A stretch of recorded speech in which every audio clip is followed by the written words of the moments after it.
Bene, Stefano Polato viene intervistato, l'intervistatore che viene intervistato.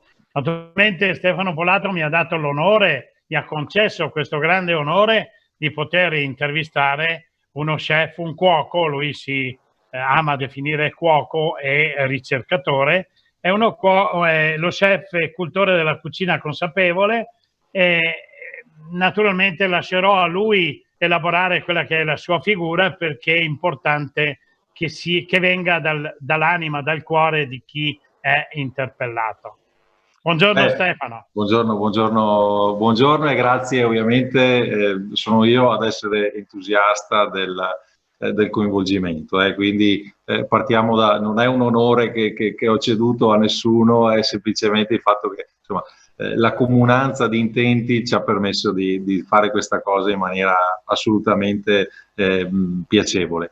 Io non amo parlare di me in maniera molto spinta, diciamo che ho avuto una bellissima fortuna, soprattutto nell'ultimo decennio, quello di collaborare con dei personaggi abbastanza inconsueti, ossia mi sto dedicando in questi anni alla produzione, al supporto nella produzione di cibo per gli astronauti, quindi persone che vanno a trascorrere il loro tempo per fare le loro attività all'interno della Stazione Spaziale Internazionale. In assenza di gravità. In assenza di gravità. Diciamo che ho avuto questo onore e continuo ad averlo, e la cosa veramente, per quello prima ho detto che ho avuto questa fortuna. Ho avuto la fortuna di mettere il naso dentro ad una realtà che è, se vogliamo, una sorta di lente di ingrandimento, perché il cibo, soprattutto in quelle situazioni estreme, diventa di fondamentale importanza per sopravvivere innanzitutto, ma anche per poter affrontare al meglio la missione. Non dobbiamo mai dimenticare, questa è una cosa che voglio dire, che una persona che vive in assenza di peso, perché assenza di gravità non è corretto, è più microgravità, una lieve impercettibile gravità esiste, però diciamo che si galleggia in definitiva. Una persona che va a vivere in quella situazione, questa è una media che ha fatto NASA, in 6 mesi di vita nello spazio si invecchia quasi come 10 anni sulla Terra. Quindi c'è un'accelerazione dell'invecchiamento cellulare, e il cibo, così come l'attività fisica, per questo c'è anche un modulo adibito a palestra, proprio perché ogni astronauta deve fare un determinato numero di esercizi fisici per tenere allenati i muscoli e le ossa, diventano 2 tasselli importantissimi. Ma tutto questo, che cosa mi porto a casa da questa esperienza? Che se una cosa è efficace per un astronauta che vive in quelle situazioni, sicuramente ha un'efficacia anche per noi sulla Terra. Quindi la collaborazione che ho avuto la possibilità di affrontare e di portare avanti con nutrizionisti, dietisti di caratura internazionale, mi ha veramente fatto vedere il mondo del cibo, io essendo ovviamente un cuoco, in maniera nettamente diversa e con un approccio diverso nei suoi confronti. Quindi questa è un po' la mia figura, la mia storia, e oggi insomma sto portando avanti anche a livello di ricerca delle soluzioni, perché dallo spazio alla Terra amo definire io tutto questo, ossia dallo spazio riceviamo delle informazioni utili per migliorare lo stato di salute di noi umani che viviamo sulla Terra. Quindi voglio dire, tutti gli studi non possono essere sterili e fini a loro stessi, ma devono avere un'applicazione e un'applicabilità terrestre. Allora, prima di entrare nell'argomento di oggi, così vorrei ricordare che Stefano ha intervistato un personaggio molto importante. Lo vuole dire lei, Stefano? Beh, recentemente, domenica scorsa, ho avuto l'opportunità di intervistare Samantha Cristoforetti in una diretta live sulla mia pagina Facebook Stefano Polato Cibo Vivo, ed è stato entusiasmante, nel senso che ovviamente sono figure istituzionali, e dare l'adesione ad un'intervista su una piattaforma social è sempre un po' rischioso per loro. Invece, insomma, il fatto che si sia resa disponibile e che l'ESA, quindi l'Agenzia Spaziale Europea, abbia dato il nulla osta è stato veramente un momento indescrivibile. Devo ancora smaltire l'emozione che ho avuto, ma lei in realtà poteva anche a quel punto non venire in diretta, a me bastava che avessero detto sì Stefano, va bene, lo facciamo, ci piace il contesto e per questo motivo ti appoggiamo. Ed Io è l'ho stata vista, un'intervista ovviamente. l'intervista l'ho vista, posso dirle Stefano che è stata una bella intervista, anche amichevole, cioè c'è stato così un momento di piacevole conversazione tra due persone che si conoscevano da tanti anni, invece magari non è che avete avuto modo di parlarvi molte volte, ecco. No, non ci siamo, allora ci siamo interfacciati ovviamente diverse volte, abbiamo stretto, devo essere sincero, anche una piacevole amicizia, ci sentiamo di tanto in tanto, però ovviamente cioè, lei rimane un astronauta, io rimango un cuoco, quindi sì, effettivamente insomma è stato un bel momento di condivisione, bello, ci ha dato anche dei bei input per affrontare anche il tema cibo in maniera serena, diciamo, senza doverci troppo costringere o restringere il campo in quelli che vengono definiti superfood o fare particolari cose. Invece l'efficacia si basa su delle basi, appunto, su delle fondamenta scientifiche comprovate. Lei si vede che ha una linea splendida, io mi metto soltanto fino a qui perché si vede la parte in giù un po' più grossetta, però mi sono messo in dieta anch'io. Allora, in un momento difficile, Stefano, come questo, come quello che stiamo vivendo, e speriamo sia il momento iniziale per uscirne, per vedere un raggio di sole, per vedere il futuro veramente come noi eravamo abituati, naturalmente non all'inizio, ma poi tornare alle abitudini. L'alimentazione è molto importante in questo momento perché nel periodo di estrema sicurezza chiusi in casa, molto probabilmente abbiamo mangiato anche male perché non potevamo andare a fare le spese, non si potevano avere quegli elementi consigliati anche dai nutrizionisti. Lei cosa ci consiglierebbe di fare adesso per rivedere un attimo la luce? Allora, parto da un po' più indietro. Io ho analizzato ovviamente il momento e ho voluto viverlo a pieno, nel senso che la quarantena me la sono fatta tutta, mi sono organizzato, ho pianificato, sono uscito quando c'era la possibilità, quindi quando dovevo andare a fare la spesa, e ho analizzato anche la situazione. E ho suddiviso questo ultimo periodo in diverse fasi. La prima fase che era quella del panico, no? Tutti al supermercato a caricare carrelli di non si sa cosa. Già poca attenzione riponiamo nei confronti del cibo, figuriamoci in una situazione caotica dove tutti eravamo lì a caricare il carrello con le prime cose che ci capitavano. Quindi al di là del fatto di mettere assieme alimenti in maniera smodata, c'è stata la possibilità, purtroppo molto frequente, di mettere sul carrello prodotti che già alla base non facevano bene, per essere chiari. Quindi c'è stata questa somma di elementi. Poi c'è stato il momento in cui, avendo gli ingredienti a casa, su Facebook, su Instagram, sui social, si vedevano tutti a fare pane, fare pasta, a mettere, e ovviamente Però devo dire che è stato un bel momento, nel senso che, se non altro, molte persone hanno iniziato a dare un minimo di valore al cibo. La difficoltà nel fare il pane, la bellezza incredibile nel veder nascere qualcosa da due ingredienti semplicissimi, acqua e farina e un po' di lievito per chi l'ha trovato. E quindi diventa veramente iniziare a manipolare il cibo per se stessi, quindi per rendere felici se stessi e la propria famiglia. Ed è stato un bel momento perché, ripeto, molte persone neanche mai avevano rotto un uovo. Quindi in questo caso la necessità, ecco che ritorno alla missione estrema, no? Quando siamo costretti a fare qualcosa e il cibo diventa determinante, iniziamo a manipolarlo e a porre un po' più di attenzione. Quindi mi auguro che in questo periodo molte persone abbiano anche fatto questa riflessione. Poi c'è stato il momento in cui si sono aperte un po' le porte, abbiamo potuto uscire un pochino di più e ci siamo resi conti, soprattutto gli addetti al settore, che stiamo vivendo un momento di accelerazione assurda. Se andiamo a Milano, se andiamo a Roma, se andiamo nelle grandi città, ma già a Vicenza, Padova, Verona, troviamo biciclette che viaggiano con con il sacco sulle spalle pieno di cibo. Ecco, questo è quello che sta succedendo anche nei piccoli comuni. Oggi si vedono le macchine, gli scooter, eccetera, girare a fare consegne a domicilio. Era una strada quasi obbligata, diciamo. Siamo arrivati in molti casi, in tantissimi casi, già molti ristoratori erano pronti a questo cambiamento. In molti casi c'è stata un'accelerazione. Per portare a casa la pagnotta bisognava far così e quindi l'abbiamo fatto.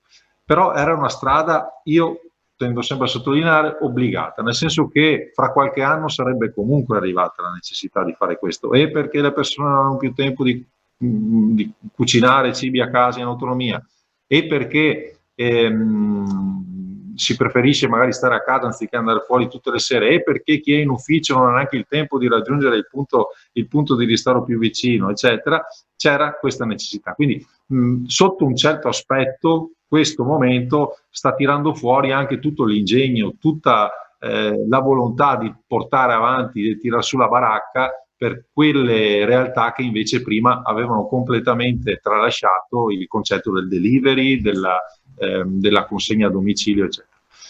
Badiamo bene che questo è anche il momento in cui chi produce cibo deve iniziare anche ad approfondire un po' di più la tematica, perché da questa situazione usciremo tutti più consapevoli.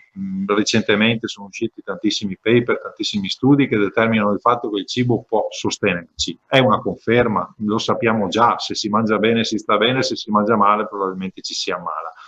Però delle conferme stanno arrivando e le persone faranno sempre più attenzione, ed è evidente, insomma, anche a livello di distribuzione di GDO si vede l'aumento costante di quelli che vengono definiti prodotti salutistici, bio, o comunque che tendono a far bene alla salute, rispetto a quelli che insomma vengono messi un po' più in dubbio, e tantissime anche aziende produttrici si stanno attrezzando sotto questo aspetto. Quindi è di fondamentale importanza che chi cucina oggi deve essere consapevole che non somministra solo cibo, ma somministra vita. Quindi somministra benessere se fa le cose fatte bene, somministra meno benessere se fa le cose fatte male. Perciò lei, per riprendere la vita quotidiana, chiamiamola quasi normale, consiglia di fare attenzione a quello che si compra e ripartire con delle diete anche naturali, più naturali possibili. Allora, chiariamo questa, sì, assolutamente sì. Il primo step è quello di sapere quello che introduciamo, di conoscere quello che introduciamo all'interno del nostro corpo. Faccio sempre questo parallelismo. Molte persone quando vanno adesso faccio riferimento al mondo femminile, se si vanno a comprare delle scarpe stanno lì un'ora a controllare la qualità della pelle, il numero, il colore, pensano se a casa hanno una borsetta che si abbina con quel colore, la cintura, eccetera. Si fanno 1000 ragionamenti quando abbiamo un cibo che è un fattore di trascrizione, ossia che va a determinare l'espressione del nostro DNA, perché comunica con il nostro corpo ciò che mangiamo, lo buttiamo dentro, e in tantissimi casi io continuo a incontrare persone che non hanno la più pallida idea di che cosa significhi ciò che c'è scritto sull'etichetta. Quindi già questo è un aspetto di fondamentale importanza. Scegliere la materia prima o l'alimento che si decide di introdurre è importantissimo, e dobbiamo recuperare un po' le informazioni che abbiamo perso, soprattutto nelle ultime decadi, dove lasciamo libertà a chi produce cibo di fare tutto per noi. E invece va bene che lo faccia, però io devo essere cosciente di quello che sta facendo. Quindi deve esserci una sinergia maggiore. Dall'altra parte, l'altro pezzo di domanda era, mi scusi, come dobbiamo organizzare la dieta. Certo. Specifichiamo che il concetto dieta sta per stile alimentare, quindi non è una restrizione calorica, una restrizione di determinati alimenti anziché altri. Qui faccio capo alla scienza. La SINU, la Società Italiana di Nutrizione Umana, ha redatto a dicembre, neanche a farla apposta, 2019, prima che iniziasse tutto il disastro, ha redatto l'ultimo dossier scientifico e ha dato le linee di base. Cioè dobbiamo comporre i nostri piatti seguendo uno schema aggiornato, che è lo schema del piatto unico dell'Università di Harvard, ossia i nostri pasti, al di là del fatto che sia tutto nello stesso piatto, i nostri pasti, il nostro piatto principale deve essere la verdura, dobbiamo mettercela via. Lo so che in molti dicono no, solo verdura, solo tanta verdura non riesco a mangiare. Dobbiamo inserirla, iniziare ad inserirla più frequentemente all'interno dei nostri pasti e in un quantitativo sostanzioso, perché la SINU, ma anche l'OMS, parla di porzioni da 200-250 grammi per pasto. Poi nel mio pasto ci deve essere una porzione di carboidrati e una porzione di proteine. La vecchia dieta dissociata, dove a pranzo cofanata di pasta al pomodoro e a cena bisteccona, no. Cioè, iniziamo da qui, iniziamo dal prendere ciò che la scienza ci dice e appoggiarlo sulla nostra tavola, seguendo degli schemi, se vogliamo, banali, semplici, ma che in realtà fanno una vera differenza, non solo sotto il profilo nutrizionale, ma anche sotto il profilo della gestione, sotto il profilo del risparmio economico. Cioè, avere le idee chiare significa anche risparmiare tempo e soldi. Cioè, anziché arrivare a casa a spalancare la credenza e dire cosa faccio stasera da mangiare e mettere assieme improvvisando alimenti in maniera smodata e che poi alla fine non daranno neanche a pagamento dal punto di vista del gusto e organolettico. Allora io qui mi faccio fare una promessa. Questa è la terra da dove le parlo io, è la terra del radicchio. E allora lei mi farà possibilmente, no, una bella ricetta in 10 minuti, me la elabora sul radicchio trevigiano.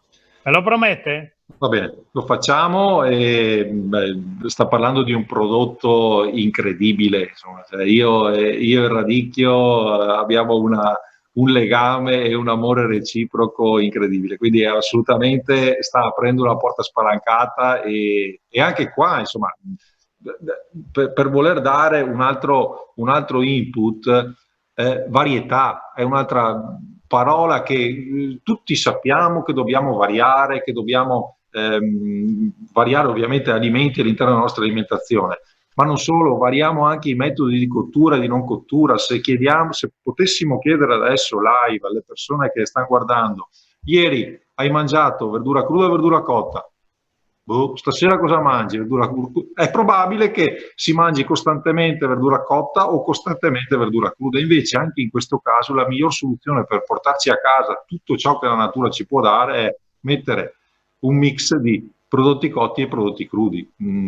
Anche qua, insomma, variamo alimenti, variamo metodi di cottura, variamo il più possibile in definitiva, tenendo di base quel concetto. Quindi piatto unico, diviso a metà, 50% di verdura, 25% di carboidrati derivanti da cereali, possibilmente integrali o patate, e 25% di proteine, animali e vegetali variandole. Mi dica che, così in un'ultima battuta, che è possibile magari per me farmi un aglio, olio, peperoncino stasera, sì? È possibile fare un aglio, olio e peperoncino a patto che all'interno, sopra la sua tavola, ci sia una ciotola da 80-100 grammi di insalata. Cioè, ragionare, lo so che adesso magari andiamo o lo faremo in una prossima puntata o intervista. Già il fatto di aver affiancato un buon quantitativo di fibra a un carico di carboidrati, che è la pasta, e ovviamente non è che abbiamo tanta roba, abbiamo l'olio, abbiamo il peperoncino, abbiamo l'aglio, che solitamente vanno anche centellinati, altrimenti il gusto poi è invasivo. Quindi stiamo parlando di un bel carico di carboidrati. Già metterci a fianco un bel quantitativo di fibra ci permette di assimilare quei carboidrati in maniera più lenta, di evitare quello che viene definito picco di indice glicemico e tutte le cose che avvengono a cascata, negative ovviamente. Bene, allora io ritengo di invitare i nostri ascoltatori a seguire quelle che sono le indicazioni di Stefano Polato, che è veramente straordinario. Mi perdoni, sono indicazioni che io costantemente do in maniera ovviamente gratuita, cioè perché lo sento necessario all'interno della mia pagina Facebook Stefano Polato Cibo Vivo, e dove l'obiettivo è proprio questo, di accomunare più persone possibili, perché più siamo, più possiamo cambiare la situazione. Stefano, lei mi mandi i link che io li metterò sul nostro circuito, perché avrò piacere di continuare questo rapporto, questo dialogo, questo tema che è importantissimo per la nutrizione. La ringrazio del tempo che mi ha dedicato, non speravo tanto, e grazie a una persona che poi naturalmente Va bene, io la ringrazio infinitamente e ci sentiamo presto. Grazie. Grazie mille a lei.